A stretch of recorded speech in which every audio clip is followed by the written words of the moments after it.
merupakan sebuah pengalaman horor saya sewaktu adanya peristiwa tragedi kebakaran sebuah pusat perbelanjaan pada tahun 1098 lalu, di mana letak rumah saya tidak jauh dari TKP. Kejadian itu memakan korban cukup banyak. Ayah, paman, dan para tetangga saya diminta bantuannya oleh tokoh masyarakat untuk melakukan pengangkatan jenazah di mal tersebut. Setelah 2 hari kebakaran di mal, saya bersama ibu dan saudara-saudara saya sedang asik lesehan di teras. Tiba-tiba ada sekelompok anak-anak kecil berkulit hitam meminta air kepada kami. Kak, boleh minta minum? Tanpa pikir panjang, Bibi memberikan air. Setelah mereka meneguk air tersebut, lalu mereka menanyakan arah jalan ke mall. Selang beberapa hari, saya mengalami mimpi yang sangat horor. Saya selalu didatangin oleh anak kecil yang selalu meminta dicarikan bola matanya yang hilang di mall tersebut. Tolong carikan mataku, Kak. Kembali lagi bersama gue Fajar Aditya, kali ini di Scary Tale Season 3.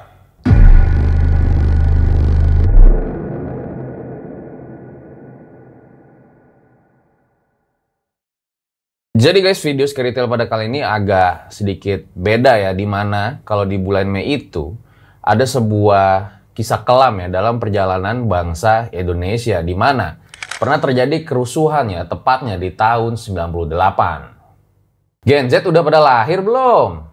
Saat itu lagi krisis ekonomi dan banyak orang yang menuntut agar Presiden Soeharto itu dilengserkan. Aksi demo mahasiswa ada di mana-mana, bahkan hampir seluruh daerah di Indonesia. Dan entah siapa pelakunya, dalam aksi demo-demo itu juga banyak yang menimbulkan korban jiwa.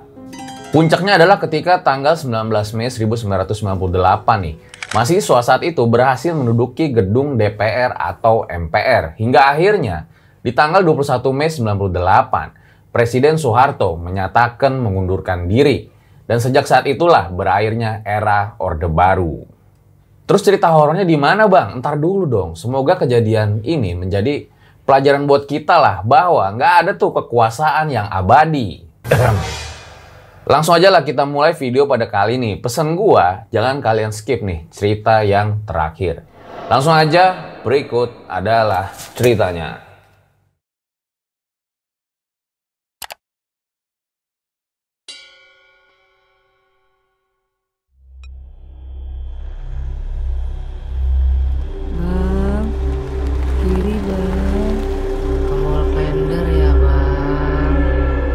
Tragedi kebakaran Mall Klender merupakan salah satu bagian kerusuhan yang akhirnya menjatuhkan Presiden Soeharto.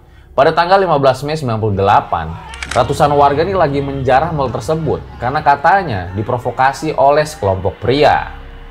Jadi pas warga ini lagi ngambil-ngambil barang, tiba-tiba aja mall itu udah dipenuhin sama asap yang tebal. Ya mallnya kebakaran.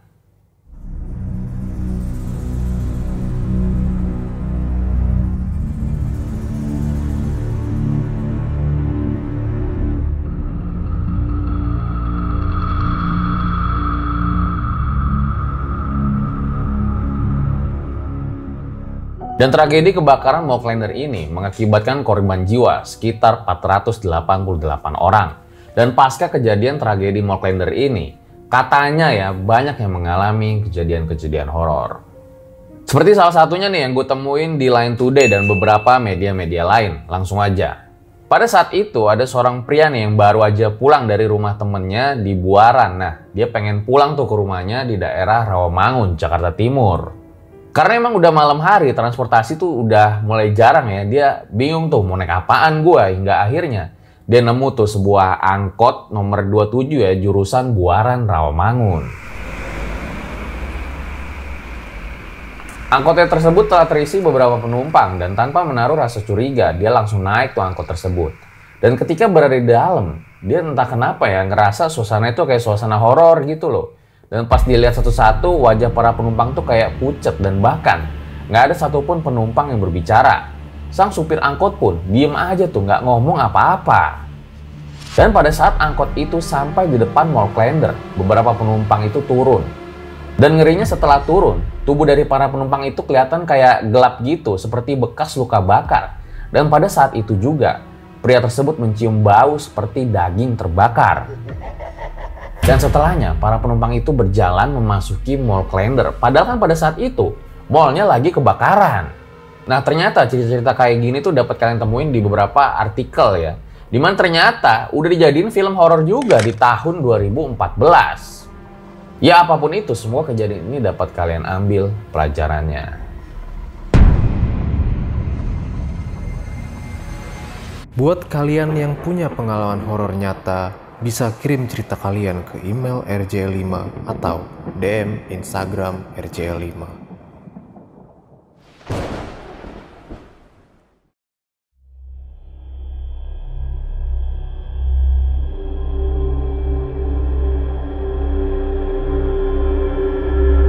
Cerita selanjutnya lagi-lagi nih nggak jauh setelah tragedi kerusuhan tahun 98. Nah kali ini dari merdeka.com. Namanya gue samarin aja ya.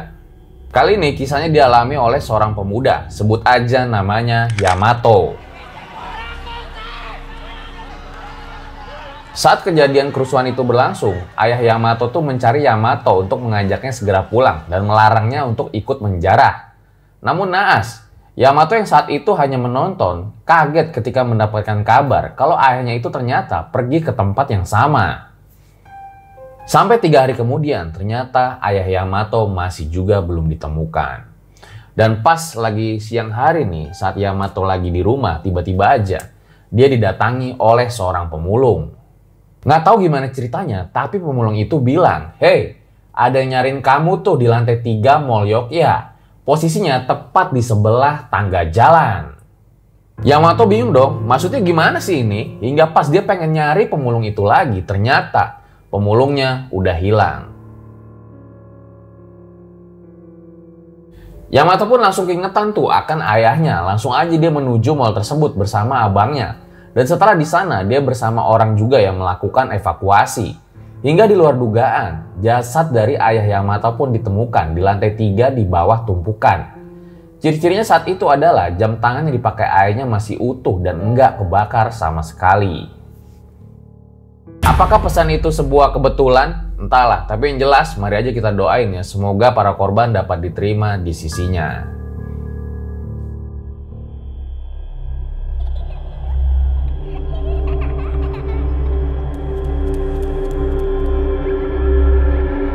Kejadian horor selanjutnya dialamin sama Rosi nih, seorang warga yang tinggalnya itu nggak jauh ya dari sebuah pusat perbelanjaan yang juga terbakar di tahun 98. Jadi guys, si Rosi ini ngirim ceritanya lewat DM Instagram RJ5, langsung aja gue baca ini.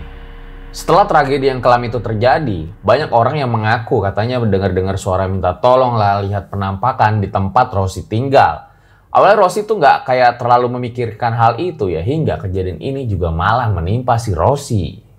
Saat itu ayah sama paman Rosi ini diminta untuk ngebantu ya proses pengurusan, pengangkatan dari korban-korban yang ada di pusat perbelanjaan tersebut. Dan ayah sama pamannya pun juga ikut membantu pada saat itu.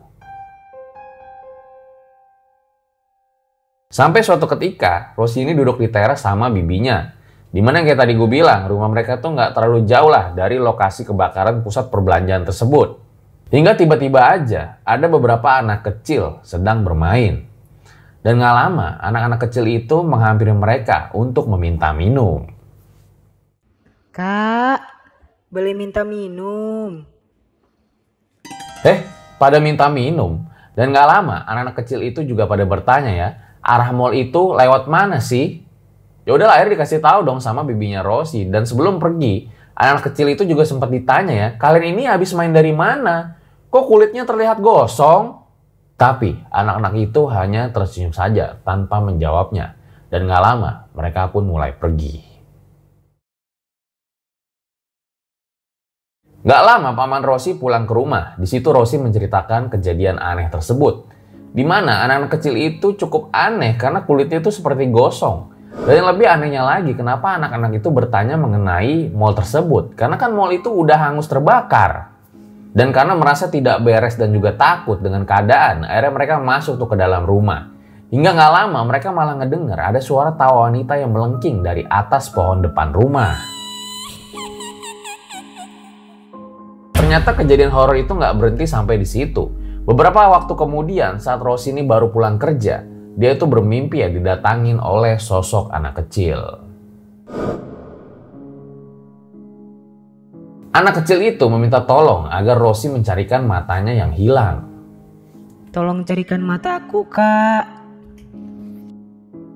Si Rosie pun kaget dan langsung bangun tuh dari tidurnya. Dan dia juga sempat mikir ya, apa sih maksud dari mimpi ini? Dan ternyata mimpi ini tuh nggak hanya sekali doang, melainkan sampai berhari-hari. Hingga nih dalam satu mimpi, sang anak tuh menceritakan sesuatu kepada si Rosie. Anak kecil itu mengatakan jika ia sudah meninggal di mal tersebut.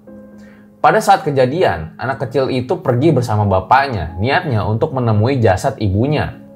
Namun ternyata jasad ibunya itu sudah dipindahkan. Di situ mereka nggak sengaja ya kayak menendang kotak yang ternyata berisi uang, seperti kotak kasir gitulah. Mereka ingin coba ambil, namun dihalau oleh orang yang ada di sana.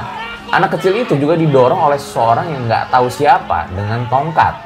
Namun nggak sengaja matanya itu malah tertusuk, lalu terjatuh dan terbentur. Dan setelah kejadian itu, sang anak kecil pun meninggal di tempat. Rosie sendiri nggak tahu ya apa maksud dari mimpi itu yang datang secara terus-menerus. Dia bingung juga, mau nolong tapi gimana? Dan Rosie pun pada saat itu hanya bisa mendoakan saja ya agar sang anak itu dapat diterima di sisinya.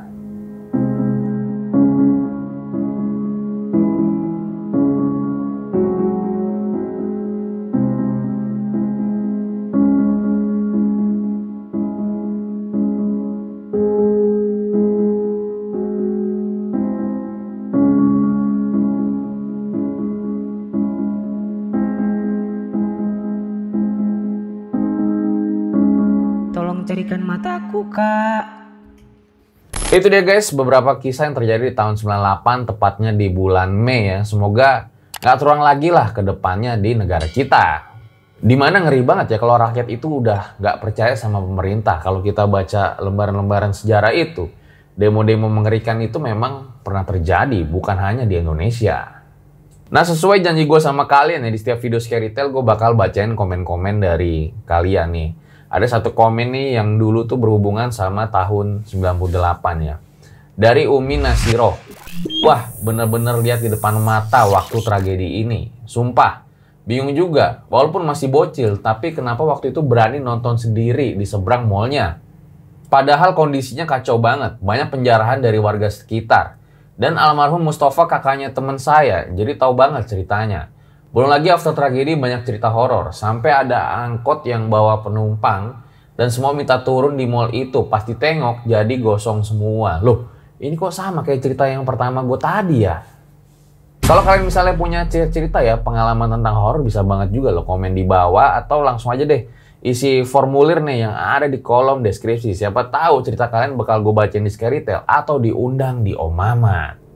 Makasih semuanya, gue rasa video cukup pada kali ini. Gue Fajar Aditya, RJ5 undur diri. Jangan lupa mampir ke Instagram gue nih, Drill Aditya, sama TikTok RJ5 Drill Aditya. Ciao.